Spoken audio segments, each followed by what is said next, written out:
We've been a leader in banking for more than 100 years. You'll find us here, at home, on your phone, and everywhere you go. Renaissance Bank. Understanding you. Member FDIC. Equal housing lender.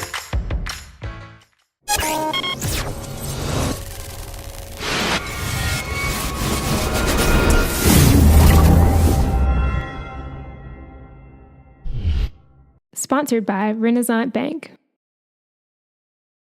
Good morning and welcome to Daily Journal Newsbreak for Wednesday, November 8th. I'm your host, Chris Kiefer, and we're going to talk about the top news and sports stories from Northeast Mississippi. But first, let's start with your weather forecast.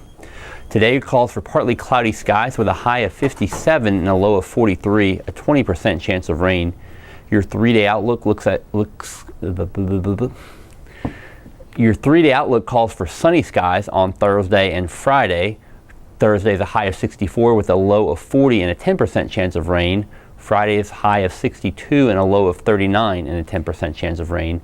For Saturday, it's going to be cloudy with a high of 64 and a low of 48, 20% chance of rain. Let's take a look now at today's top headlines. Tupelo High School will break ground later this month on a new storm shelter that will also serve as a gym. The high school will host a groundbreaking ceremony for the $6.2 million facility on November 27th. Officials from the school district and city of Tupelo are expected to be in attendance. TPSD Director of Operations Charles Laney said construction will begin the week following the groundbreaking. The project is slated to be completed in a 300-day window, although that could change depending on weather and other factors. A grant from FEMA will cover $2.1 million of the cost. The remainder will be paid with money saved on previous school district bond projects. That total comes out to around $4.1 million. The structure will be 24,000 square feet. It will be located on the north side of the THS campus near the Performing Arts Center parking lot. The Mississippi Division of Medicaid wants permission from the federal government to impose a work or workforce training requirement for a small percentage of its recipients. Medicaid officials have scheduled 2 public hearings later this month in Jackson to get public input on the proposal. The hearings are scheduled for 10 a.m. on November 15th at the Woolfolk State Office Building in Jackson and 10 a.m. on November 17th at the War Memorial Building in Jackson. There have been discussions for some time of imposing a work requirement for certain groups of people to be eligible for Medicaid. However, the percentage of recipients who could be impacted by the requirement is small. It would apply to low-income parents and caretakers. Under the state's proposal, people could meet the requirement in several ways. Those include working 20 hours and participating in a number of specific programs. People with mental illness and those who are taking care of someone who cannot be left alone would be exempt from the requirements. Lee County officials will need to spend more money to make sure its Juvenile Detention Center complies with new state licensing requirements. A 2016 state law requires a license for juvenile detention centers and created licensing standards. Those standards went into force last month. Lee County Sheriff Jim Johnson said he recently reviewed the standards.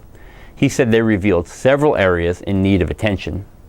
Lee County's 26-bed facility is used by a number of neighboring counties in the region. Johnson told Lee County supervisors additional funding will be needed to hire a full-time nurse and to provide additional training and mental health assessments. He said a number of other changes have already been put into place. Johnson said if county leaders do not pay for compliance with the new standards, the only alternative will be to close the center and house juvenile offenders at a smaller facility in DeSoto County. That would have a regional impact since Lee County's facility is one of only 3 juvenile facilities north of US Highway 82. No estimates were available Monday about how much compliance may cost, but none of the supervisors voiced support for closing the facility. And in sports, Ole Miss basketball player Markel Crawford could draw attention from NCAA investigators. That's because a report on CBSSports.com on Tuesday said Crawford received illegal benefits from a friend of former Memphis coach Josh Pastner. Crawford left Memphis and enrolled at Ole Miss as a graduate transfer. He has 1 season of eligibility with the Rebels. Ole Miss coach Andy Kennedy said he was not aware of the report until it came out on Tuesday morning. He said they followed the protocol and turned it over to the school's compliance office. For now, nothing has changed with Crawford's availability. Ole Miss opens its season on Friday night against Louisiana Lafayette. Pastner is now the coach of Georgia Tech. Last week, Tech officials announced they had self-reported violations involving 2 players. The CBS report focused on Pastner's friend Ron Bell. It says Bell provided benefits to the 2 Tech players. In the report, Bell said he also sent about $300 to Crawford for groceries. He also provided a document that he sent a $118 pair of athletic shoes to Crawford last February.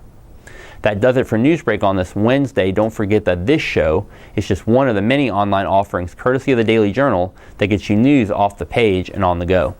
Check out the Prep Rally podcast for the latest in Northeast Mississippi high school sports with hosts Brad Locke and Dalton Middleton. Look for a new episode this afternoon in Apple Podcasts, Google Play, or at preprally.djournal.com.